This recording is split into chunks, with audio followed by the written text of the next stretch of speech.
I have a daughter. She's 5. I have 5 years Okay. I live here in Lagos. Yes.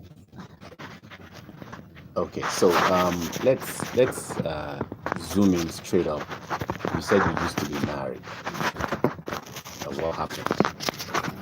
Alright. Yeah, it's a lengthy story though, but I'll try as much as possible to paraphrase it. So, I used to be married. My marriage lasted for 5 years. But before we tied the nuptial knots, we were courting or dating. We did it for 3 years.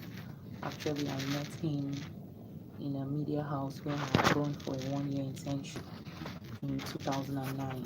That was where our paths crossed. He was a media man here in New York. He was a pressman. He worked with the newsroom department. As at that time, he was a casual, but eventually, on compassionate grounds, he was. When I say on compassionate grounds, because we were having something, the management decided to stop him. Yeah. So, and then after we got married, we had a daughter. So, but along the line, oh, okay, even before the marriage, um, there were I want to say I saw some red flags about his kind of person, but I felt it was I felt I was gonna change him. You know, we women, Mm. ladies, we always have this we always have this mentality of I'll change him. We just assure ourselves, we resolve within ourselves that I'm gonna change this guy. So I had such thinking. I felt things. I was seeing some attitude, behavioral patterns in him, some habits. I could change it. Little did I know that once an adult man is fixed in his habits, and character, it's very difficult to say you want to change him, except that man or woman decides to change. That's change is it's voluntary. It's Oh yeah. it's not something you force down anyone's throat. Okay. What are some of So these behavioral patterns that you saw? What are some of the things that you saw before you just and you ignored and continued in the relationship? right, like as a media man, though I understood the nature of the job, fine, but he was always coming home late, always, and he was using the job as an excuse, as a reason.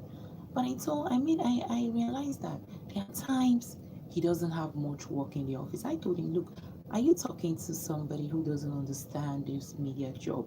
You know where we met. I understand what is the newsroom entails. There are days you have your off days. There are days you're not an editor on decks. There are days. So what are you doing when you drop your stories?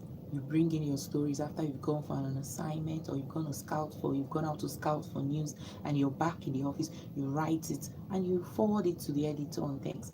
You're not there. You're not the one. So what's keeping you always coming home late?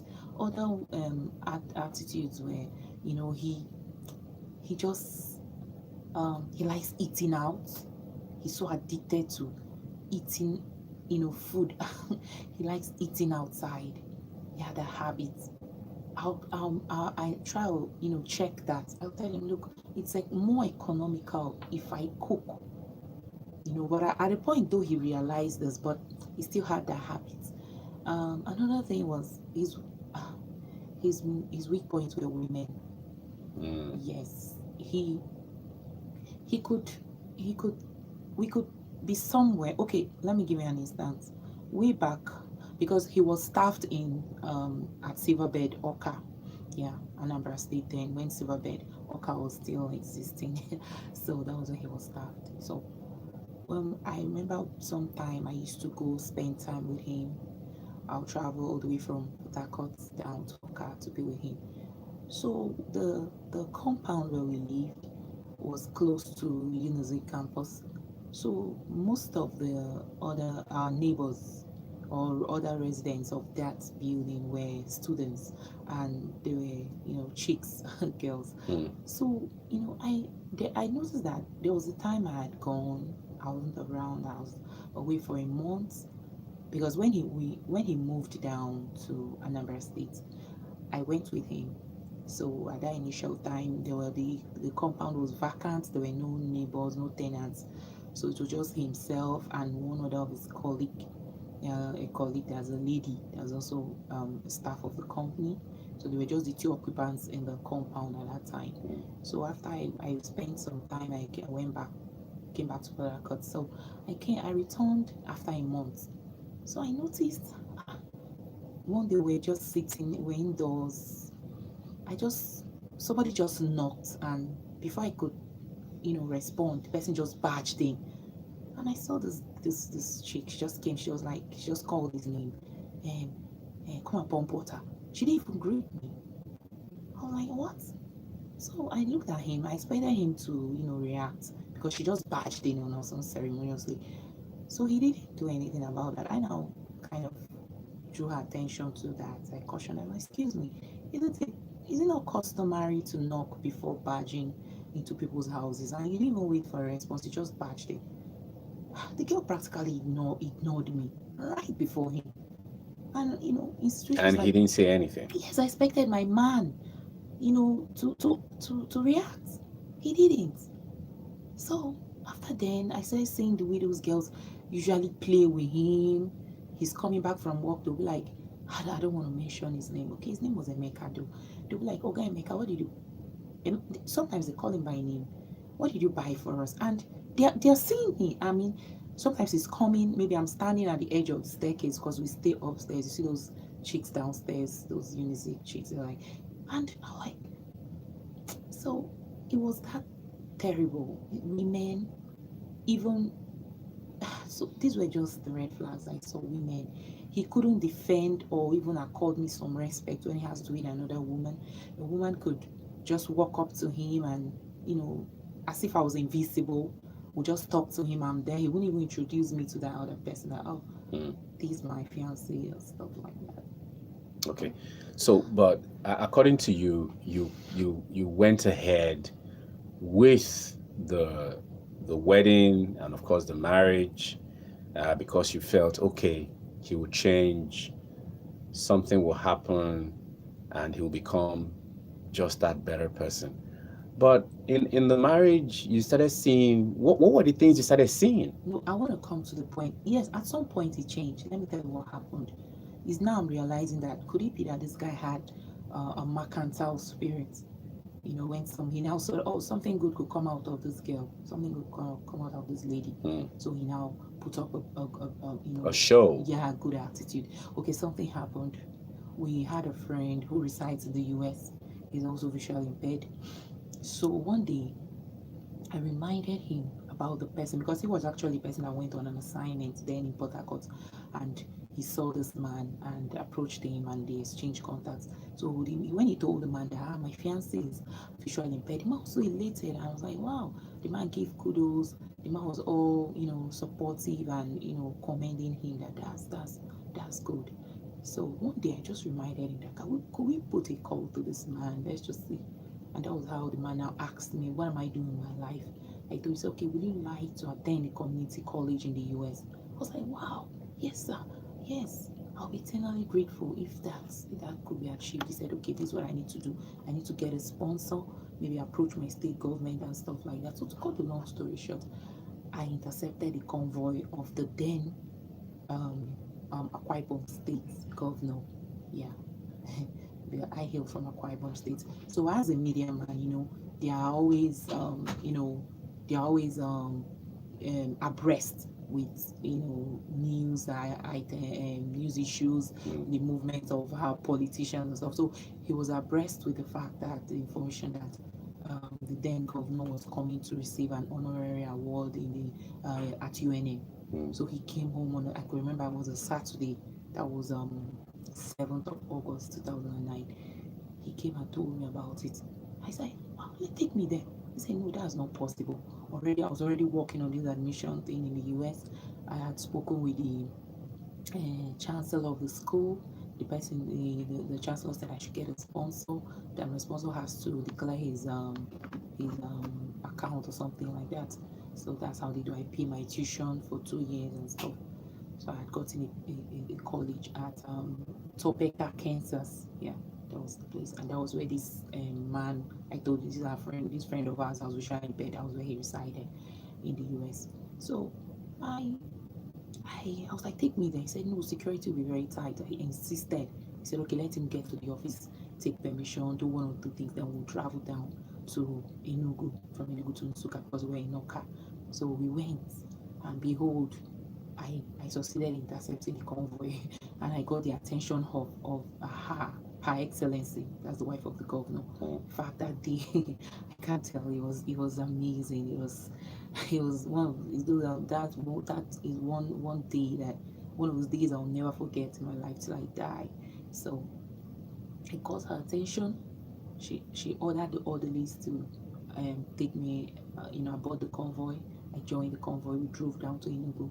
She lodged us that night. The following day, she took us to somewhere called Independent Layout at Enugu, where she had a one-on-one chat with I and this guy, and she got to see that everything we told her was true. In fact, she was so impressed, and I could remember she gave us a largest, really. And that money went a long way in solving issues where he was having financial challenges because the company couldn't pay salaries at that time. They were constrained because the things didn't turn out the way the company expected in Oka. So he was able to use that money to food bills, bought appliances. I can remember our first refrigerator, our first microwave was bought from that money. So she listened to me and said, "Okay, go get the documents, forward it to my PA, and I'll do something about it." So we're working on it, but eventually, I don't know what. Let me just put it that Satan just impersonated her PA, and she truncated her efforts. Yes, the PA to the governor's wife. Look at it like that. So it So was at it that was it was time. that glimmer. Yes, he became so nice, so loving, so overprotective over me. In fact, that was when I really fell in love with him. But in as much as that didn't work out, we left Oka, we relocated back to Port Harcourt with the help of my distant cousin. And my distant cousin also promised him something. In fact, it was my distant cousin that triggered his. At that time, he resigned. Although he later got back his job, he was reabsorbed again on compassionate grounds just because I went back to appeal to the management back in Port Harcourt. They, they pulled strings and he was reabsorbed, which really is not easy to do that, but they did it on compassionate grounds. Okay, so So at what point did things begin or began to decline in the relationship that you just had to say, look, we need to go our separate ways before okay, some crazy thing began to happen between both of you? At what point? yeah. So we were married. We tied the nuptial knots in 2012. Me in 19th to 12. So when we tied the nuptial, I really had nothing. I'm not boasting my ego, but this guy had nothing really. So 2 years after, I say, yeah, 2 years after, that's 214. Somehow, doors of opportunities opened for him.